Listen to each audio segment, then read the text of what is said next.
శివాజీ గారు మీరు tennis player అంటున్నారు, అట్లాగే నేను జూదం ఆడను అంటున్నారు. మళ్ళీ అలాంటప్పుడు ఈ ఇష్యూ మీద మీరు ఎందుకు అంటే ఒక సామాజిక బాధ్యత అట్లా ఫీల్ అవుతున్నారు, ఎందుకు కంప్లైంట్ చేస్తారు? సార్ ప్రధానంగా సామాజిక బాధ్యత. నెక్స్ట్ మమ్మల్ని టెన్నిస్ ఆడనివ్వరు సార్. అక్కడ మా టెన్నిస్ కోర్ట్లో కార్లు పెట్టేస్తారు. నేను అక్కడ జాయిన్ అయ్యింది టెన్నిస్ కోసం జాయిన్ అయ్యాను. నేను అది కూడా ఇంత వెయిట్ తోటి నేను ఏదో మ్యాచ్ గేమ్ ఏం పెద్ద నేను ఆడలేను సార్. నేను వచ్చి ఆడేదే ర్యాలీలు. నేనేం పెద్ద ప్లేయర్ని కాదు, కానీ నేను ఏదో ఎక్సర్సైజ్ కోసం టెన్నిస్ ప్లేయర్ని.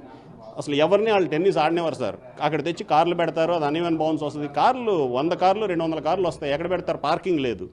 ప్యాకాట్ అంటే 100 కార్లు వచ్చి ప్యాకాట్ ఆడుతున్నారు అంటే ఆలోచించండి సార్ ఎంతమంది వస్తున్నారు. అంటే ఇది ఆల్మోస్ట్ ఒక ప్యాకెట్ క్లబ్ లాగా 200 మంది, 8 టేబుళ్ళు, టేబుల్కి 9 మంది. అలా రెగ్యులర్గా ఒక టేబుల్ అయిపోతే మళ్ళీ వాళ్ళు ఒకళ్ళు 4 గంటలకు వెళ్ళిపోతారు, ఒకళ్ళు 6 గంటలకు వెళ్ళిపోతారు. ఇలా టోటల్గా 150-200 మంది ప్యాకెట్ ఆడతారు సార్ అక్కడ.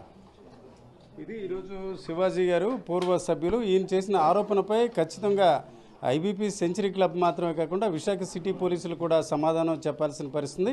ఇప్పటికే అంటే దాదాపు 4 ఏళ్ల క్రితం పెద్ద సంఖ్యలో మహిళలు కూడా ఈ సెంచరీ క్లబ్లో ప్యాకెట్ ఆడడం వల్ల తమ కుటుంబాలు నాశనం అవుతున్నాయని కూడా పోలీసులకు ఫిర్యాదు చేయడం జరిగింది. అయితే సామాజిక బాధ్యతతో పాటు తాను టెన్నిస్ ప్లేయర్, టెన్నిస్ ఆడడానికి క్లబ్ మెంబర్షిప్ తీసుకున్నాను, కానీ టెన్నిస్ ఆడే అవకాశం ఇవ్వట్లేదు, పెద్ద సంఖ్యలో అక్కడ జూదం అవుతుందని కూడా శివాజీ ఆరోపిస్తున్నారు. దీనికి సమాధానం చెప్పాల్సిన బాధ్యత సెంచరీ క్లబ్ యాజమాన్యంతో పాటు పోలీసులపై ఉందని మనం చెప్పుకోవచ్చు.